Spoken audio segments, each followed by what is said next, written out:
ಇನ್ನೊಂದು interesting story ಅಂತ ಕರಿಬಹುದು. ತುಮಕೂರು ಸಂಸದ, ಹೌದು, ಭಾರತೀಯ ಜನತಾ ಪಕ್ಷದ ವಿ ಸೋಮಣ್ಣ ಅವರಿಗೆ ಸಂಬಂಧಪಟ್ಟಂತಹ ಸುದ್ದಿ ಇದು. ಬನ್ನಿ ನೋಡೋಣ.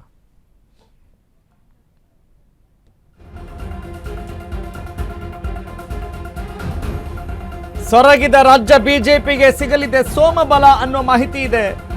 ರಾಜ್ಯ ಬಿಜೆಪಿಗೆ ಪ್ರಧಾನಿ ನರೇಂದ್ರ ಮೋದಿ ಬೂಸ್ಟರ್ ಡೋಸ್ ಕೊಡ್ತಾ ಇದ್ದಾರೆ. ಹಾಗಾದ್ರೆ ಕೇಂದ್ರ ಮಂತ್ರಿಗೆ ಕೊಟ್ಟು ರಾಜ್ಯ ರಾಜಕಾರಣಕ್ಕೆ ನಿಯೋಜನೆ ಮಾಡ್ತಾರಾ ವಿ ಸೋಮಣ್ಣ ಅವರನ್ನ? ಕರ್ನಾಟಕದಲ್ಲಿ 2028ರಲ್ಲಿ ಸಾರ್ವತ್ರಿಕ ಚುನಾವಣೆಯಲ್ಲಿ ಬಿಜೆಪಿ ಗೆಲ್ಲಿಸುವ ಹೊಣೆ ನಿಮ್ಮದೇ ಅಂತ ಏನಾದ್ರೂ ಹೇಳಿಕೆ ಕೊಟ್ಬಿಟ್ರ?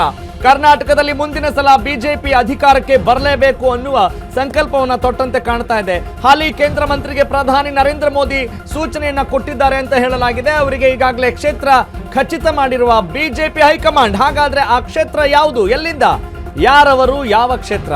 ಅಷ್ಟು ವೇಗದಲ್ಲಿ super exclusive news update. Yes, I repeat, ಈಗಾಗಲೇ ರಾಜ್ಯ ಬಿಜೆಪಿಗೆ ಸಂಬಂಧಪಟ್ಟಂತ ಸುದ್ದಿಯನ್ನು ಗಮನಿಸ್ತಾ ಇದ್ರೆ ಬಿಜೆಪಿ ತುಂಬಾ ಬಲಯುತವಾಗಿದೆಯಾ, ಇಲ್ಲ ಅನ್ನುವ ಅಂದಾಜಿದೆ, ಸೊರಗುತ್ತಿದೆ ಅನ್ನುವ ಮಾಹಿತಿ ಇದೆ. ಹೀಗಿರುವಾಗ, ಇಷ್ಟೊಂದು ಗೊಂದಲಗಳಿರುವಾಗ ಈ ಗೊಂದಲಗಳೆಲ್ಲವನ್ನು ಕೂಡ ಸರಿಪಡಿಸಿಕೊಂಡು ಮುಂದಿನ ಚುನಾವಣೆಗೆ ಭಾರತೀಯ ಜನತಾ ಪಕ್ಷ ಟೊಂಕ ಕಟ್ಟಿ ಗೆದ್ದೇ ಗೆಲ್ಲಬೇಕು ಅನ್ನುವ ಆಶಯದಿಂದ, ಸಂಕಲ್ಪದಿಂದ ಕೇಂದ್ರದಿಂದ ವಿ ಸೋಮಣ್ಣ ಅವರಿಗೆ ದೊಡ್ಡ ಮಟ್ಟದ ಜವಾಬ್ದಾರಿಯನ್ನೇನಾದರೂ ಕೊಡ್ತಾರಾ? ಹಾಗಾದರೆ ತುಮಕೂರು ಕ್ಷೇತ್ರ ಏನಾದರೂ ಇಲ್ಲಿ ಯಾವ ರೀತಿ ಮತ್ತೆ ಚರ್ಚೆಗೆ ಏನಾದರೂ ಬರುವ ಸಾಧ್ಯತೆ ಇದೆಯಾ ಅನ್ನುವ ಸುದ್ದಿ ಈಗ ಸದ್ದು ಮಾಡ್ತಾ ಇದೆ. ವಿ ಸೋಮಣ್ಣ ಅವರು ಕೂಡ ಒಂದು ಪ್ರಬಲ ಸಮುದಾಯದ ನಾಯಕರಾಗಿದ್ದಾರೆ. ಬಹಳ ಜನಸಾಮಾನ್ಯರ ಜೊತೆ ಬೆರೆಯುವಂಥ ವ್ಯಕ್ತಿ ಅಂತ ಕೂಡ ಹೇಳಲಾಗುತ್ತೆ. ಮಾತು ಸ್ವಲ್ಪ ಹೊರಟಿದ್ರು ಮನಸ್ಸು ಮೃದು ಅನ್ನುವ ಮಾಹಿತಿ ಕೂಡ ಇದೆ. ಎಲ್ರಿ ನಾನು ಹೊರಟು ಮಾತಾಡ್ತೇನೆ ಅಂತ ಮತ್ತೆ ವಾಪಸ್ ಕೇಳಬೇಡಿ, ಆ ರೀತಿಯಾದಂಥ ಒಂದು ಟಾಕ್ ಇದೆ. ಎಸ್, ಹಾಗಾದ್ರೆ ಈಗ ಏನೆಲ್ಲ ಬದಲಾವಣೆಗಳಾಗಬಹುದು, ಏನು ತಯಾರಿ ನಡೀತಾ ಇದೆ ಅನ್ನೋದಕ್ಕೆ ಸಂಬಂಧಪಟ್ಟಂತ ಸುದ್ದಿನ ನೋಡ್ತಾ ಹೋಗೋಣ ಆನ್ ಅಶ್ವವೇಗ.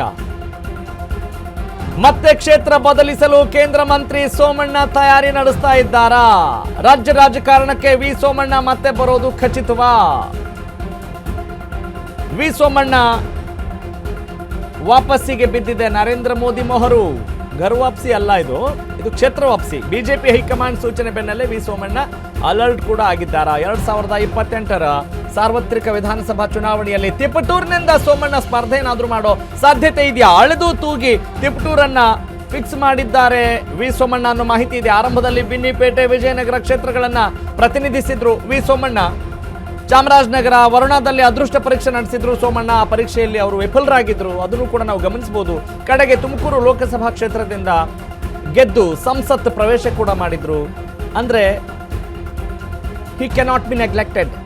ಅವರನ್ನ ಇಲ್ಲಿ ನಿಷ್ಕಾಳಜಿ ಅಥವಾ ಸೈಡ್ಲೈನ್ ಮಾಡಕ್ ಸಾಧ್ಯ ಇಲ್ಲ. ಈಗ ರಾಜ್ಯ ರಾಜಕಾರಣಕ್ಕೆ ರೀ ಎಂಟ್ರಿ ಬಹುತೇಕ ಖಚಿತ ಅನ್ನೋ ಮಾಹಿತಿ ಇದೆ. ಹಾಗಾಗಿ ತಿಪಟೂರು ಕ್ಷೇತ್ರದಿಂದ ಅವರೇನಾದ್ರೂ ಕಣಕ್ಕಿಳಿಯೋ ಸಾಧ್ಯತೆ ಇದೆಯಾ ಮುಂಬರುವ ಸಾರ್ವತ್ರಿಕ ವಿಧಾನಸಭಾ ಚುನಾವಣೆಯಲ್ಲಿ ಅನ್ನುವ ಮಾಹಿತಿ ಇದೆ. ರಾಜ್ಯ ರಾಜಕಾರಣಕ್ಕೆ ಈಗ ಕೇಂದ್ರ ರಾಜಕಾರಣದಲ್ಲಿ ಇರುವಂತಹ ವಿ ಸೋಮಣ್ಣ ಅವರು ಕೇಂದ್ರ ಸಚಿವರಾಗಿ ತುಮಕೂರು ಜಿಲ್ಲೆಯ ಸಂಸದರಾಗಿ ಕಾರ್ಯನಿರ್ವಹಿಸ್ತಾ ಇದ್ದಾರೆ. ಆದರೆ ಸದ್ಯಕ್ಕೆ ಒಂದು ಬೂಸ್ಟ್ ಕೊಡಬೇಕು, ಡೋಸೇಜ್ ಕೊಡಬೇಕು ಭಾರತೀಯ ಜನತಾ ಪಕ್ಷಕ್ಕೆ ಅನ್ನೋದೇನಾದರೂ ಇದೆಯಾ? ಹಾಗಾದ್ರೆ ವಿ ಸೋಮಣ್ಣ ಅವರಿಗೆ ತಿಪಟೂರು ಅತ್ಯುತ್ತಮ ಅಥವಾ ಬೆಸ್ಟ್ ಯಾಕೆ ಅನ್ನೋದನ್ನ ನೋಡ್ತಾ ಹೋದಾಗ ಒಂದಿಷ್ಟು ಪೊಲಿಟಿಕಲ್ ಪಾಯಿಂಟ್ಸ್ ಈ ರೀತಿಯಾಗಿ ಇಲ್ಲಿ ಇಂಡಿಕೇಟ್ ಮಾಡ್ತಾ ಇದ್ದಾವೆ. ತಿಪಟೂರಿನಲ್ಲಿ ದೊಡ್ಡ ಮಟ್ಟದಲ್ಲಿ ಬಿಜೆಪಿಯ ಒಂದು ವೋಟ್ ಬ್ಯಾಂಕ್ ಇದೆ ಅನ್ನೋದು ಒಂದು ಲೆಕ್ಕಾಚಾರ, ಮೊದಲ ಲೆಕ್ಕಾಚಾರ. ತಿಪಟೂರು ಕ್ಷೇತ್ರದಲ್ಲಿ ಲಿಂಗಾಯತ ಸಮುದಾಯದ ಪ್ರಾಬಲ್ಯ ಕೂಡ ಅಷ್ಟೇ ಇದೆ. ಸೋಮಣ್ಣಗೆ ಪ್ರಭಾವಿ ಮಠಮಾನ್ಯಗಳ ಆಶೀರ್ವಾದ ಇದೆ, ಅವರ ಒಡನಾಟ ಎಲ್ಲ ಮಠಮಾನ್ಯಗಳ ಜೊತೆ ತುಂಬ ಚೆನ್ನಾಗಿದೆ ಅನ್ನೋದು ಕೂಡ ಇಲ್ಲಿ one of the strong points.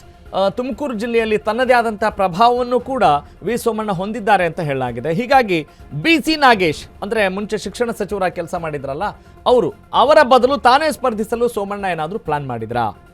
ತಿಪಟೂರಲ್ಲಿ 5 ವರ್ಷಕ್ಕೊಮ್ಮೆ ಶಾಸಕರು ಬದಲಾಗ್ತಾರೆ ಅನ್ನುವ ಒಂದು ಟ್ರೆಡಿಷನ್ ಕಂಟಿನ್ಯೂ ಆಗಿಕೊಂಡು ಬರ್ತಾ ಇದೆ. ಸದ್ಯಕ್ಕೆ ಅಲ್ಲಿ ಕಾಂಗ್ರೆಸ್ ಶಾಸಕರು ಕಾರ್ಯನಿರ್ವಹಿಸ್ತಾ ಇದ್ದಾರೆ, ಷಡಕ್ಷರಿ ಅವರು ತಿಪಟೂರಿನಲ್ಲಿ.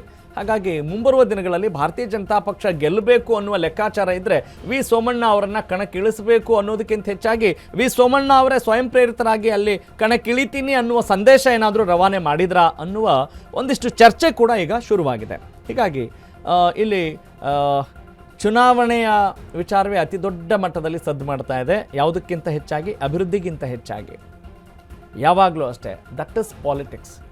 ರಾಜಕಾರಣ ಅಂತ ಅಂದರೆ ಅದು ಅಭಿವೃದ್ಧಿಗೆ ಕಡಿಮೆ ಒತ್ತು ಕೊಡ್ತಾರಾ ಅನ್ನುವ ಒಂದು ಟ್ರೆಂಡ್ ಇದ್ದಂಗಿದೆ, ಅಥವಾ ಆ ರೀತಿಯಾದಂಥ ಒಂದು ನೆರೆಟಿವ್ ಇದೆ. ಅದನ್ನು ಕೂಡ ನಾವಿಲ್ಲಿ ಗಮನಿಸಬಹುದು. ಹಾಗಾಗಿ ರಾಜ್ಯ ರಾಜಕಾರಣದಲ್ಲಿ ಅಭಿವೃದ್ಧಿಯನ್ನು ಮರೆತು ನಾವೇನಾದರೂ ಪೊಲಿಟಿಕಲ್ ಡೆವಲಪ್ಮೆಂಟ್ಸ್ ಬಗ್ಗೆ ಚರ್ಚೆ ಮಾಡ್ತೀವಿ ಅಂತ ಹೇಳಿದರೆ ಆ ಮನೋರಂಜನೆಗೆ, ಕುತೂಹಲಕ್ಕೆ ಬಹಳಷ್ಟು ಸುದ್ದಿ ಸಿಗ್ತಾವೆ ಅನ್ನೋದಕ್ಕೆ ಸದ್ಯದ ಪ್ರಸ್ತುತ ರಾಜಕಾರಣ ಅದಕ್ಕೆ ಜ್ವಲಂತ ಸಾಕ್ಷಿಯಾಗಿದೆ. ಹೀಗಾಗಿ ನಮ್ಮ ಕಳಕಳಿ, ನಮ್ಮ ಒಂದು ವಾಹಿನಿಯ ಮೂಲಕ ನಾವು ಕೇಳೋದೇನು ಅಂತ ಹೇಳಿದರೆ, ಈ ರೀತಿಯಾದಂಥ ಬರೀ ಕುತೂಹಲಕ್ಕೆ ಎಡೆ ಮಾಡಿಕೊಳ್ಳುವಂಥ ಸುದ್ದಿಗೆ ನಾವು ಅತಿ ಹೆಚ್ಚು ಒತ್ತು ಕೊಡುವ ಬದಲು ನಾವು ಕೂಡ ಅಭಿವೃದ್ಧಿಗೆ ಪೂರಕವಾಗಿ ನಾವು ತಯಾರಿ ಆಗೋಣ. ಬರೀ ಕಾಂಗ್ರೆಸ್, BJP, JDS ಅಷ್ಟೇ ಪಕ್ಷಗಳಿಲ್ಲ, ಪರ್ಯಾಯ ಶಕ್ತಿಗಳಾಗಿ ಕೂಡ ಹೊರಹೊಮ್ಮುವ ಅನೇಕ ಸಾಧ್ಯತೆಗಳಿದ್ದಾವೆ. ಅದು ರಾಜ್ಯದ ಜನರ ದೃಷ್ಟಿಯಿಂದ, ಅಭಿವೃದ್ಧಿಯ ದೃಷ್ಟಿಯಿಂದ, ಆಡಳಿತ ದೃಷ್ಟಿಯಿಂದ ಒಳ್ಳೆಯದಾಗತ್ತೆ ಅಂತ ಹೇಳಿದರೆ, ಹೀಗಾಗಿ ಮತ ಮುಂಬರುವ ದಿನಗಳಲ್ಲಿ ವೋಟ್ ಮಾಡುವವರು ಕೂಡ ಅಷ್ಟೇ ದೊಡ್ಡ ಮಟ್ಟದಲ್ಲಿ ತಯಾರಿ ನಡೆಸಲಿ ಅನ್ನುವ ಆಶಯ ಈ ಸುದ್ದಿಯ ಹಿಂದೆ ನಮ್ಮ ಕಾಳಜಿಯುತವಾಗಿ ಇದ್ದೇ ಇರುತ್ತೆ ಅಂತ ನಾವಿಲ್ಲಿ ಹೆಮ್ಮೆಯಿಂದ ಹೇಳ್ತಾ